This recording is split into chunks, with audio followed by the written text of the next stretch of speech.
অৰুণাচল প্ৰদেশক এৰি দিব কৈছে আৰু কিমান মাটি নাগালেণ্ডক এৰি দিব কৈছে, এই প্ৰশ্নটোৰ উত্তৰ আমাক লাগে। ঠিক তেনেকৈ এই 4খন ৰাজ্যই অসমকনো কিমান মাটি এৰি দিছে,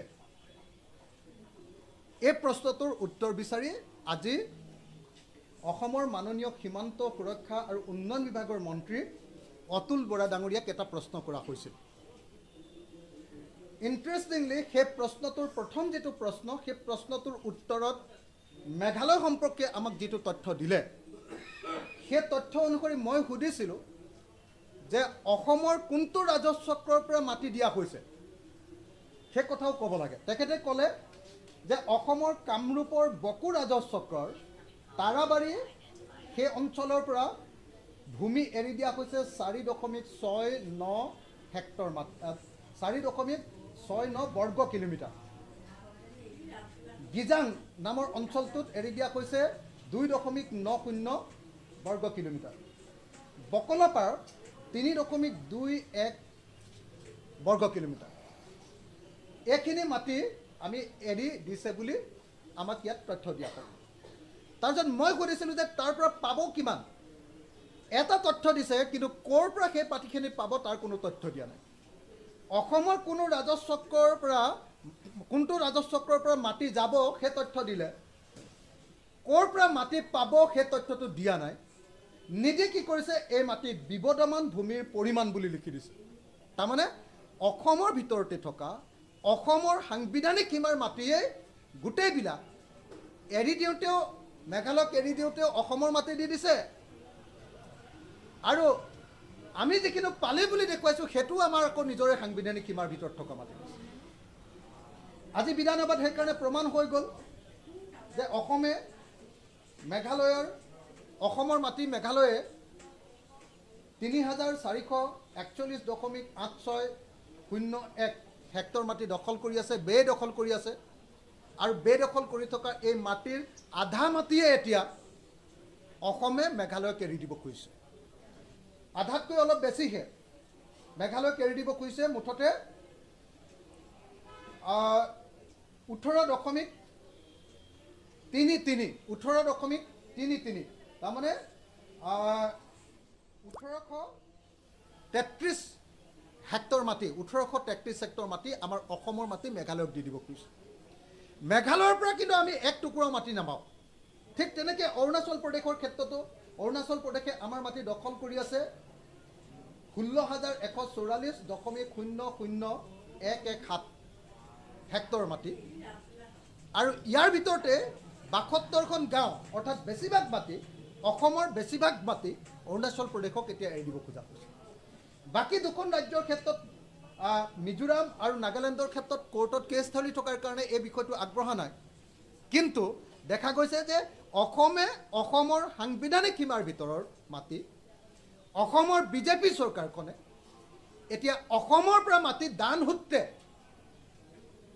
অসমৰ মাটি এতিয়া মেঘালয়ক এৰি দিব খুজিছে, আৰু অসমৰ মাটি এতিয়া অৰুণাচল প্ৰদেশক এৰি দিব খুজিছে।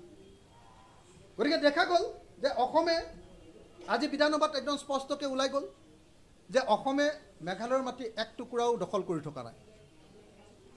মেঘালয়ে কেৱল অসমৰ মাটি দখল কৰিছে, আৰু যিখিনি মেঘালয়ে অসমৰ মাটি দখল কৰিছে সেই মাটিখিনি এতিয়া সম্পূৰ্ণৰূপে অসম চৰকাৰে মেঘালয়ক দি দিব খুজিছে। অৰুণাচল প্ৰদেশত গৈ অসমে এক টুকুৰা মাটিও দখল কৰা নাই।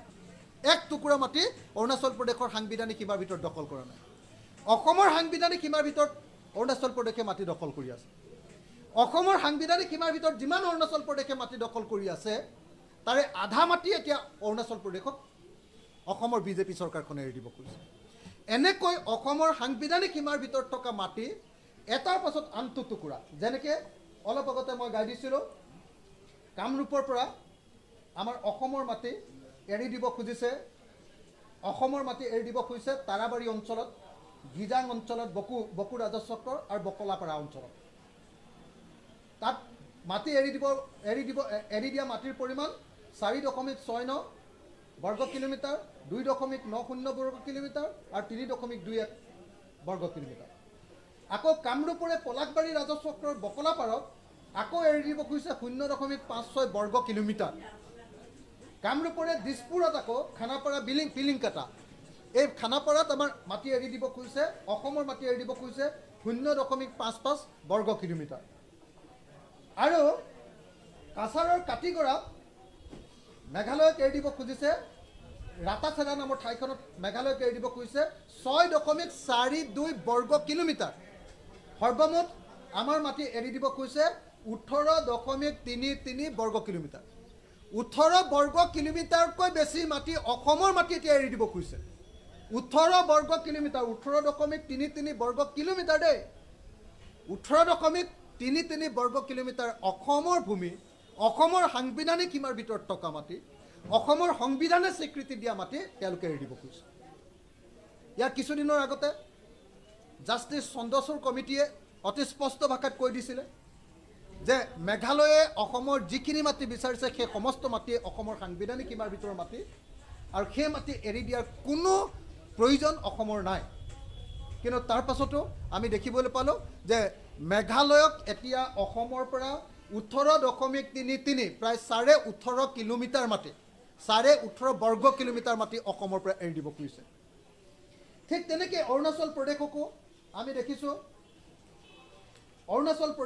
আমি দেখিছোঁ যে তেওঁলোকে মাটি এৰি দিব খুজিছে অৰুণাচল প্ৰদেশে আমাৰ মাটি দখল কৰি আছে 16,144.00117 হেক্টৰ মাটি আৰু তাৰ আধা মাটি এতিয়া অৰুণাচল প্ৰদেশক এৰি দিব খুজিছে 72খন গাঁও অৰুণাচল প্ৰদেশক এৰি দিব খুজিছে আৰু অসমৰ ফৰেষ্ট এলেকা আৰু অসমৰ গ্ৰাম্য এলেকাৰ অসমৰ সংবিধানৰ ভিতৰত থকা অসমৰ সীমাৰ ভিতৰত থকা অসমৰ সাংবিধানিক সীমাৰ ভিতৰত থকা মাটি এতিয়া অৰুণাচল প্ৰদেশক 72খন গাঁও এৰি দিব লাগিব সেইকাৰণে আজি অসম বিধানসভাত আমি স্পষ্টভাৱে কৈ দিছোঁ যে অসম চৰকাৰখনক হিমন্ত বিশ্ব শৰ্মাক কোনে অধিকাৰ দিলে যে অসমৰ সাংবিধানিক সীমাৰ ভিতৰত থকা মাটি অৰুণাচল প্ৰদেশ আৰু মেঘালয়ক দিবৰ কাৰণে কোনে অধিকাৰ প্ৰদান কৰিলে কোনে বিজেপি চৰকাৰক দানবীৰ পাতিলে এতিয়া অসমৰ মাটি অৰুণাচল প্ৰদেশক দান কৰি দিব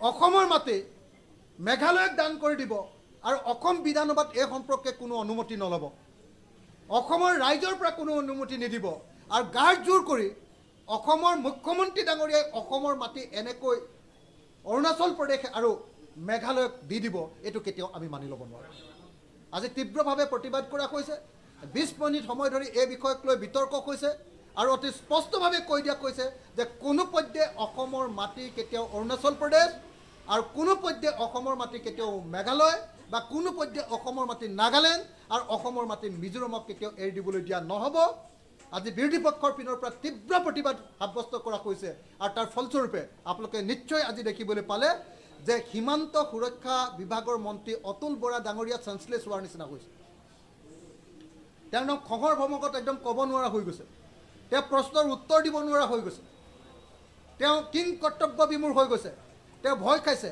আৰু তেওঁক সহায় কৰিবৰ কাৰণে যেতিয়া সংসদীয় পৰিক্ৰমা দপ্তৰৰ মন্ত্ৰী পীযুষ হাজৰিকা ডাঙৰীয়া থিয় হৈছে পীযুষ হাজৰিকা ডাঙৰীয়াক আজি কঁপি থকা আমি দেখিবলৈ পাইছোঁ কাৰণ তেওঁলোকৰ ভিতৰত ভয় সোমাই আছে কেলে তেওঁলোকৰ ভিতৰত ভয় সোমাই থকাটো খাটাং কাৰণ তেওঁলোকে অসমৰ মাটি বেআইনীভাৱে অসমৰ সাংবিধানিক সীমাৰ মাটি বেআইনীভাৱে মেঘালয় আৰু বেআইনীভাৱে অৰুণাচল প্ৰদেশক দিবলৈ আগবাঢ়ি গৈছে ইতিমধ্যে এই প্ৰস্তাৱ কেন্দ্ৰীয় চৰকাৰৰ হাতত দাখিল কৰি দিছে আৰু বাকী নাগালেণ্ড আৰু মিজোৰামকো অসমৰ মাটি দিবৰ কাৰণে তেওঁলোক সম্পূৰ্ণৰূপে সাজু হৈছে গতিকে ইয়াৰ বিৰুদ্ধে মই অসমৰ সকলো ৰাইজকে প্ৰতিবাদ সাব্যস্ত কৰিবৰ কাৰণে আহ্বান জনাইছোঁ